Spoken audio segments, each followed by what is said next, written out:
another. It's the way of the great revelation. Reach low, raise up another.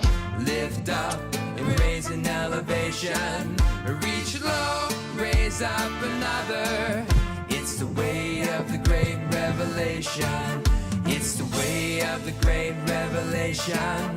It's the way of the great revelation. Hello, beautiful people.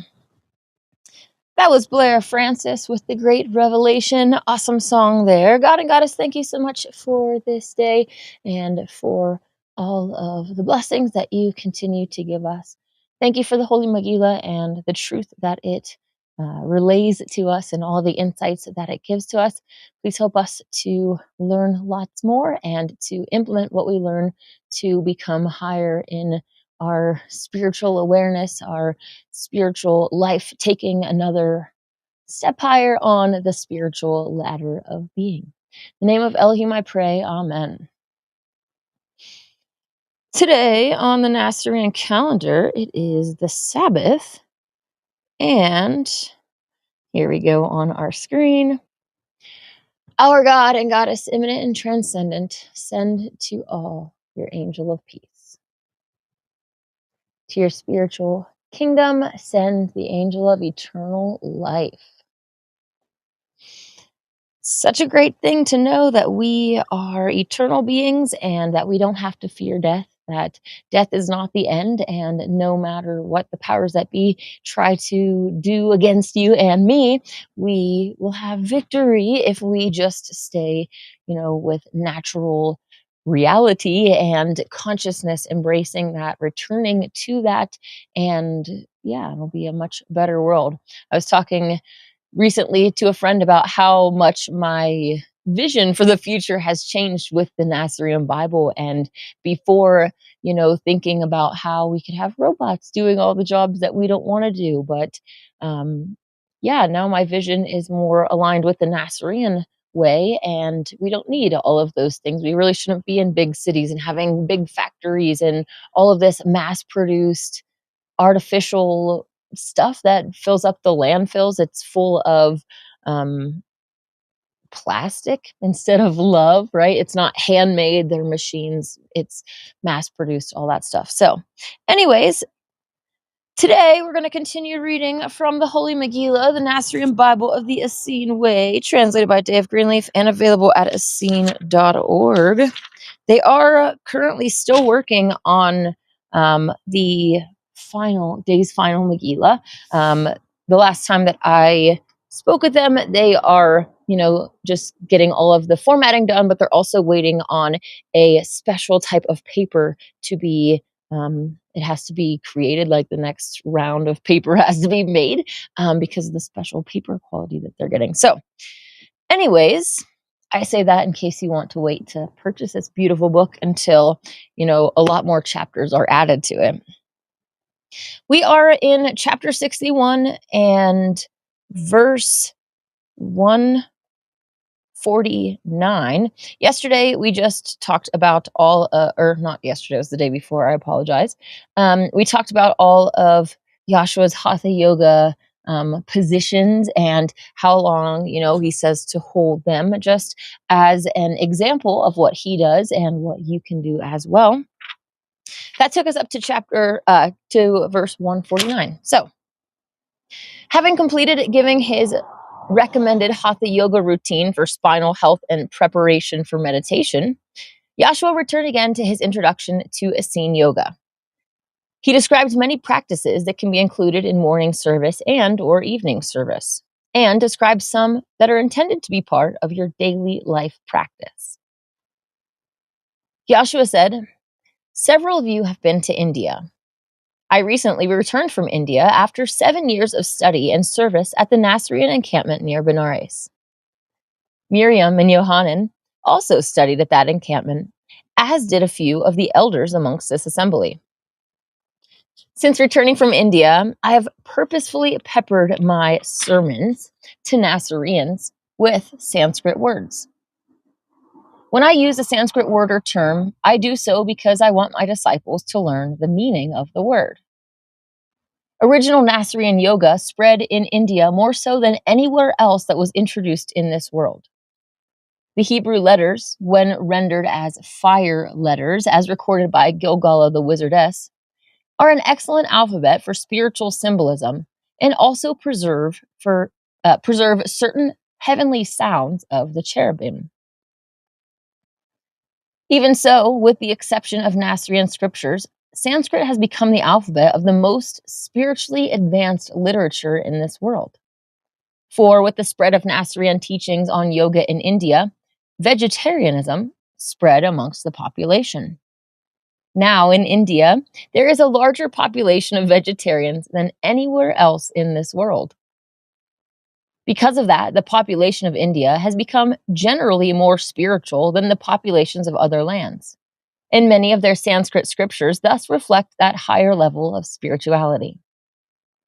Wherefore, I use a sprinkling of Sanskrit words when speaking to Nazareans, and will introduce many in this sermon. Yea, become intimately familiar with the meaning of the Sanskrit words that I am about to introduce. But do not speak them to most Aaronites unless you want to experience the same fate as the man who threw sweet apples to a lion. The lion was angered by the apples and ate the man. Blessed is the apple that feeds a man. Foolish is the man that provokes a lion. Be prudent in sharing Sanskrit. Vegetarianism is the foundation, ha-yasod, of a human life based on compassionate love. Indian yoga, as in Essene yoga, is built on the strong foundation of vegetarianism. In India, authentic yoga teachers will not teach more than entry-level yoga to students that are not yet vegetarians. Likewise, Nasareans only initiate seekers into our yoga system if they have first become vegetarian and have fallen deeply in love with the Holy Megillah. Seekers that are sincerely interested in taking initiation into Essene yoga are asked to begin by reading the entire Megillah, and if not vegetarian, to become one. Teachers of Essene yoga are trained to offer introductory Megillah Bible study lessons and introductory Essene yoga classes for seekers that are not yet vegetarian or Nasarean, as well as to conduct Essene yoga fellowship services for initiates only. Non-vegetarians and anyone that does not fully accept or deeply love the Holy Megillah should not attend Essene yoga fellowship devotional services. Those services are for initiated members only. Those services are not for debating, arguing, or defending vegetarianism or the Megillah or our religion. Rather, those services are an opportunity for our initiated devotees to joyfully worship and fellowship together and to receive teachings from our ministers and priesthood. That's exactly what the, not the 8/8 specific day event is. That specific day is going to be a public outreach, but the Megillah Lovers Retreat around it is that specific group of people that are already lovers of the Megillah and are already on this path, so that we can deep dive into the information. Continuing on in the reading here, Essene Yoga Fellowship is a mission of the Nasarean religion of the Essene Way, a religion based on the Holy Megillah, and vegetarianism is a foundational teaching of our religion. I say to all that become teachers of Essene Yoga Fellowship, do not neglect, I think I have a slide for this one. Do not neglect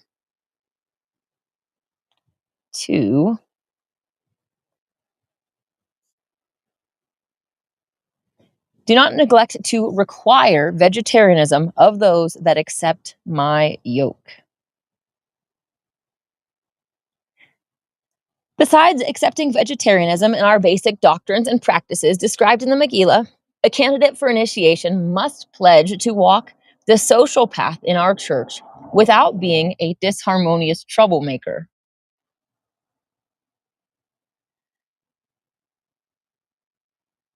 Gossips and other internal troublemakers will destroy a church or yoga fellowship or any other group activity from the inside faster than the secret police can destroy it from the outside. Let me read that again. Gossips and other internal troublemakers will destroy a church or yoga fellowship or any other group from the inside faster than the secret police can destroy it from the outside. And I've definitely seen that happen. The Sanskrit word that relates to vegetarian dietary practices is ahimsa. Ahimsa means non-violence, literally non-harming. But it must be understood that harmlessness is relative. As long as we are in physical bodies and eat even vegetarian foods, we are not entirely harmless or without violence. For gardening upsets ant colonies, and even a fruitarian, with every bite of an apple or other fruit, eats tiny creatures too small to be seen by the human eye. Even a breatharian consumes unseen creatures with every in-breath. We step on such creatures when we walk. At the level called human being, vegetarians are relatively nonviolent, but not absolutely harmless. In Hindu yoga, eggs are not typically permitted in the diet. In Essene yoga, they are permitted, though not required. The more lenient Nasarean dietary rules that permit eating eggs, enables more people to be included within our circle of yoga, including many that have inherited body types that require more of the building foods than others. Even so, anyone that chooses to abstain from eggs or to otherwise, and also just make sure that these eggs, are coming from well cared for animals, not from the grocery store.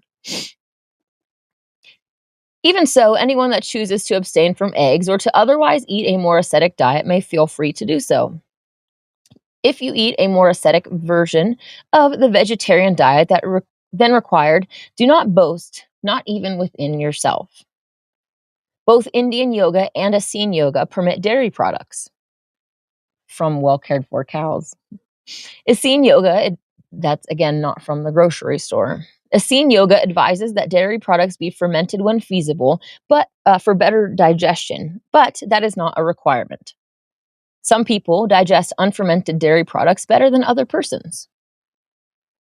Although ahimsa relates to vegetarian dietary practices, because those practices are relatively less harmful or less violent than killing animals for food, it also relates to other practices that promote nonviolence in thought, word, and deed.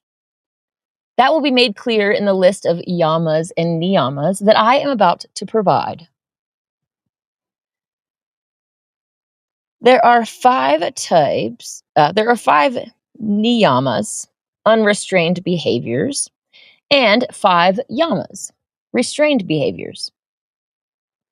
In the region of India where Betan Jala studied Sanskrit, niyama literally means unrestrained, while yama means restrained.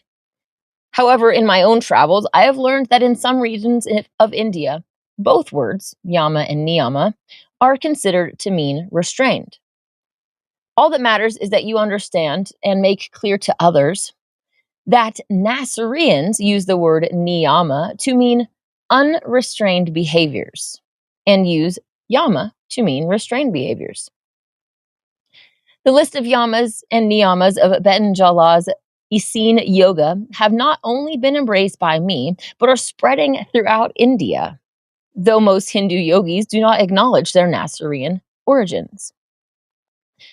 The list of yamas and niyamas taught by Betan Jala is 10 in number, but she makes clear that this is not an attempt to make an exhaustive list of all possible do's and do nots. The 10 items in her list are intended to clear up the thoughts, words, and deeds of the student enough that true spiritual progress can be made. The Yamas and Niyamas work together as a team.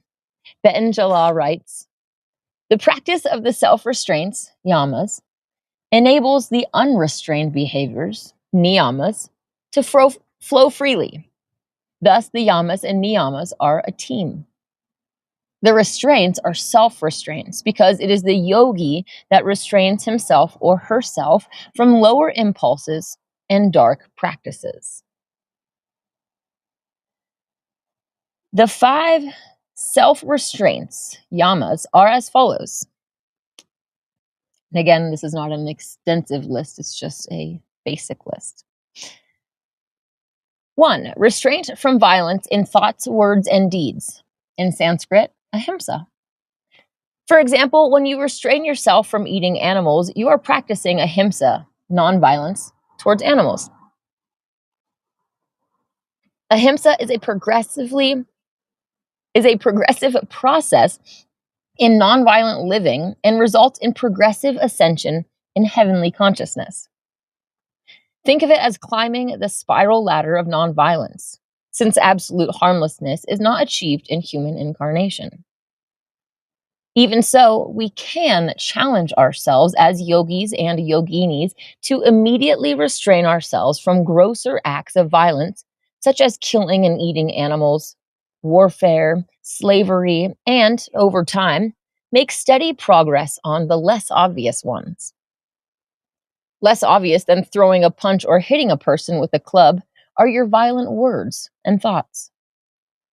So not only does a Nasarean yogi practice restraint from violence by abstaining from the obvious things like killing animals for food or pleasure and participation in the military, but also the less obvious things. 2. Self-restraint in ethical matters related to the handling of satya, or truth, is the second of the 5 yamas, the 5 self-restraints. It is self-restraint in untruth in order to better serve highest satya, the highest truth. The highest truth is universal love, according to the nod of wisdom to love. The handling of truth in the context of the nod of wisdom to love can result in unexpected choices. For example, when an elderly woman once asked me if I liked her cooking, I lied for the sake of love. I replied, yes, though the literal truth was no. I was willing to take on the karma of speaking a white lie to sacrifice my own honesty for her happiness. Absolute truth in thoughts, words, and deeds, like absolute nonviolence, is not achieved in human incarnation, but we work on it and make progress. So the term handling of truth is more complex than it seems at first. The emphasis is on growing more honest by refraining from untrue thoughts, words, and deeds, but always in the awareness that love is the highest truth. Forgive yourself the occasional white lie, but make a real effort to refrain from untrue thoughts, words, and deeds. After all, most lies are not as white as the example I gave about the food made by the elderly woman. Indeed, most lies are much more self-serving of the lower self and should be vigorously restrained. 3. The third yama is restraint from theft. The Sanskrit word for this yama is asteya. This deals with ethical issues related to stealing and fairness. It begins with restraining the impulse to commit obvious thefts like shoplifting or other robbery, and then progresses to include less obvious things like economic fairness, the rich not hoarding all of the good farmland, and similar issues where the form of stealing is more subtle and less obvious. But do not overcomplicate it at first. Refrain from all obvious acts of stealing, including taking small items that do not belong to you. The fourth yama is self-restraint of worldly sensuality to enable divine sensuality.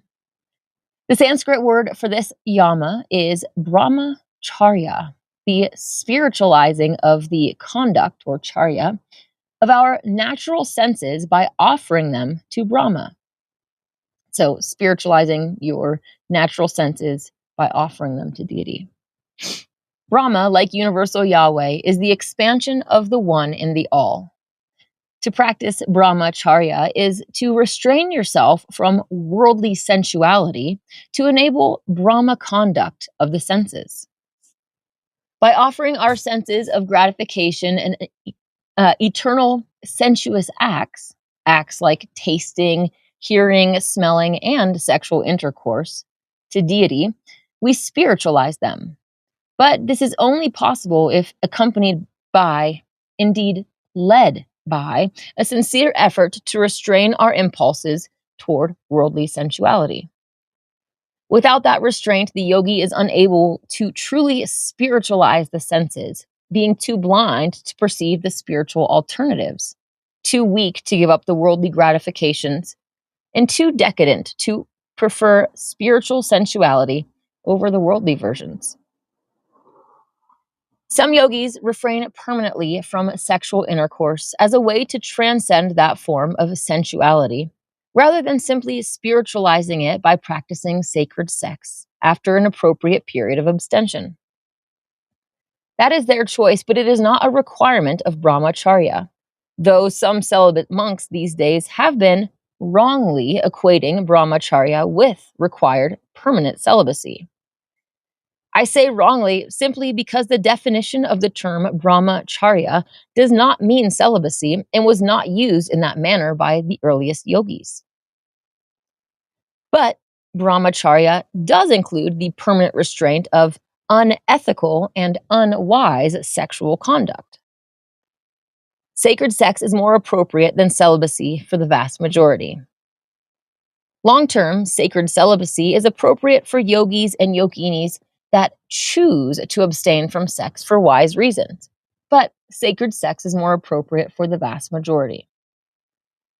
Celibacy is only sacred when it is self-chosen and not rendered morbid by negative, wrong concepts of sexuality.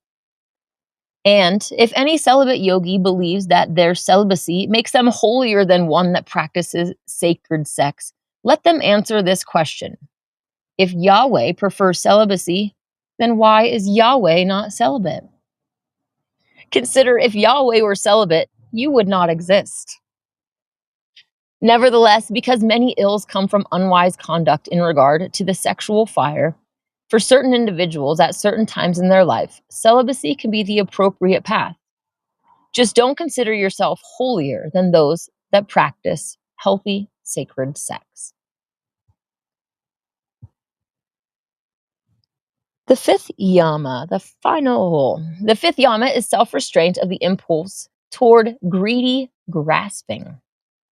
In Sanskrit, aparigraha, literally non-grasping. In this context, non-grasping includes, but is not limited to, non-acquisitiveness, in the sense of not being greedy for material wealth at the expense of spiritual wealth. Through aparigraha, the yogi will eventually relax and let things flow naturally. You will learn that what you need when material needs come your way without need of greedy grasping once you let go and let love flow. Let me read that again. You will learn that what you need, even material needs, comes your way without need of greedy grasping once you let go and let love flow. But to get there, the first step is to restrain the lower impulse toward greedy grasping. Yogis are into simple living rather than the rat race of greed that leads to unhappiness for self and others. Through aparigraha, yogis quit grasping for fool's gold and discover within spiritual gold. You just received the yamas, the list of 5 restrained behaviors. Now I will give you the niyamas, the list of 5 unrestrained behaviors. The 5 unrestrained behaviors are as follows. 1, the first of the 5 unrestrained behaviors, shacha, is cleanliness of the 4 bodies that make us human. It includes physical, emotional, mental, and spiritual cleansing practices. The second of the 5 unrestrained behaviors, santosha, is contentment in appreciation. The third niyama, tapa, literally means heat, but here implies straightening by fire and refers to practices, often austerities, such as fasting or eating only uncooked foods or various acts of asceticism, that train and refine oneself by the purifying fire of self-discipline. A tapa is a temporary, occasional, extraordinary act that goes beyond your normal practice. Otherwise, it would not be experienced as adding heat to the alchemical cauldron. Thus, it is unrestrained in the sense that consistently throughout your life, you occasionally, when appropriate, perform temporary acts of extraordinary asceticism. Typically, most yogis perform their most ascetic tapas, such as fasting, in young adulthood, prior to marriage and the raising of children. Even so, there are appropriate tapas for all ages and purposes. For example, it is generally not appropriate for an elderly woman to fast from all food. But if she notices that she has been engaging in gossip, it is appropriate that she choose to abstain from all non-essential speech for 1 day as a tapa. The purpose of the heat of a tapa is to render our base metals pliable so as to be shaped into something beautiful, eventually to be transmuted into spiritual gold.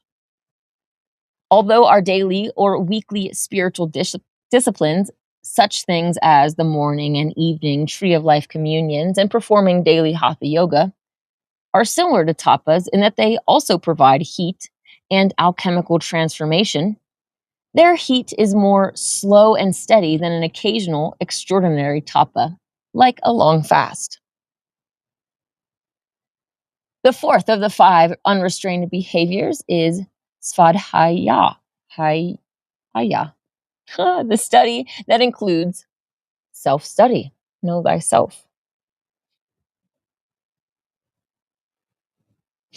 The 5th niyama, pranidhana, literally means devoted or dedicated, and in the context of Essene yoga, means spiritually devoted to the Nasarean deities. This is the spirit of Bhakti yoga, the motivational context in which we practice all of the other yogas. And Bhakti yoga being focused on happiness and being that, Sat Chit Ananda that is aligned with Yah consciousness. I tell you truly, this Yama Niyama practice is a lifelong discipline, and there are different areas of emphasis at different stages of the human life. Always remember, all Nasarean lines of Zayen and all Nasarean wizards are first and always Nasarean yogis. Awesome. That is the end of today's reading. It takes us up to verse 278, where we're going to talk about the 8 key sequential phases for successful yoga, but that will be saved for another time. Let me double check the live chat here. Hey, Kyle, how's it going? Kyle says, better late than never. I agree. It's good information. So hopefully you are able to, where did my chat go? To, soak it all in. Hey, Lucas, how's it going? Lucas says, I'm in love with you. Aw, well, thank you, Lucas. I hope that you are doing well. It's been a while since we chatted, so hopefully everything on your side of the country is going good. It's really great here in Mount Shasta. I'm going to jump off of here and go enjoy this nice Sabbath day, doing, connecting with God and Goddess in various ways and trying to connect with the all. Maybe go and enjoy this nice, beautiful nature by taking a walk. I hope that you have a wonderful day. May God and the Goddess bless you.